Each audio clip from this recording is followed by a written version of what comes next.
পইচা লৈ আহিব এইখিনি বহিব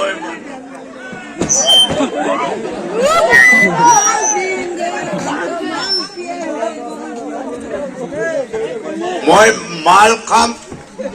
কাৰো বাপেৰ পয়সা না bro yes এগুলো ঘুৰে কই ভালো লাগবো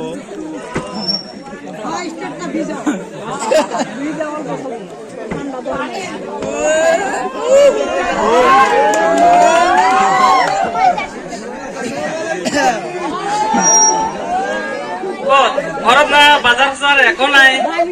এই মানুহটো ক'ত গ'ল এই দেখো আজিও মাল খাই আছে মই কৈছো নহয় তহঁতৰ দেউতাকৰ ঘৰত যায় কেনে পইচা লৈ আহ এইখিনিতে মই বহি বহি মাল খাওঁ ইয়াকে দিছো বাজাৰ কৰিব লৈ এই বাজাৰ নকৰি এই মদ আনি কেনে খাই কেনে ঘৰত সোমাই ধৰক কি একো কথা নকবি মই যি কৈছো তাকে কওঁ বুজিছা পইচা লৈ আহিবি নে নাই মই কৈ পৰা পইচা লৈ আহ তোৰ দেউতাকৰ ঘৰৰ পৰা পইচা লৈ আহ নহলে মই তোক শেষ কৰি দিম বুজিছা মই কিমান পইচা লৈ আহিম চাওঁ এৰ আগতো 50,000 টাকা আনি দিছো ঘৰৰ পৰা এই বলে ব্যবসা কৰে ব্যবসাৰ কথা কৈ কেনে ঘৰৰ পৰা 50,000 টাকা লৈ মই গেলো যাই কেনে ডাং চাং খাই কেনে দেউতাৰ হাতত তাও লৈ আহি কেনে নাই আজিকালি বেছি কথা কৈ আছে নাই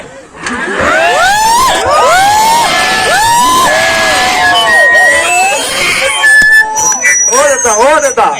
আগতে কৈ মাগি আছে কি মই কৈছো নহয় কৈছো তাহাঁতৰ দেউতাকৰ ঘৰৰ পৰা পইচা লৈ আহ পইচা লৈ নাহে আৰু কালিৰ পৰা তই স্কুলত নাযাবি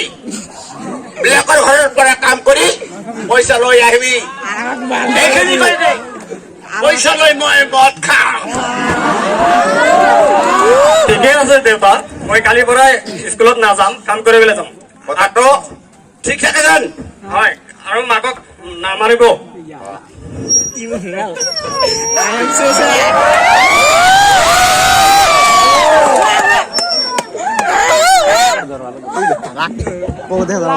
ৰতন ঘৰত আছে নে ছাৰ আহক আহক মই ঘৰত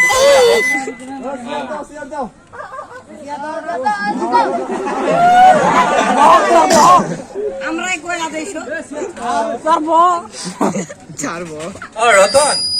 কি হল তুমি আজি স্কুলত নাবলো তোমাক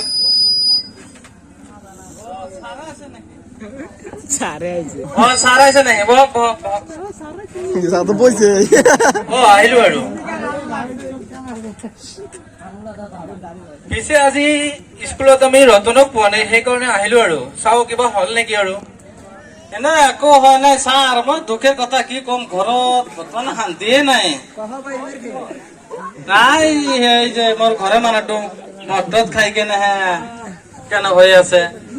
ঘৰে পৰা কিনিবা কেইবাৰ মই পইচা আনি দিলো এই মদ খাই কেনে পৰি থাকে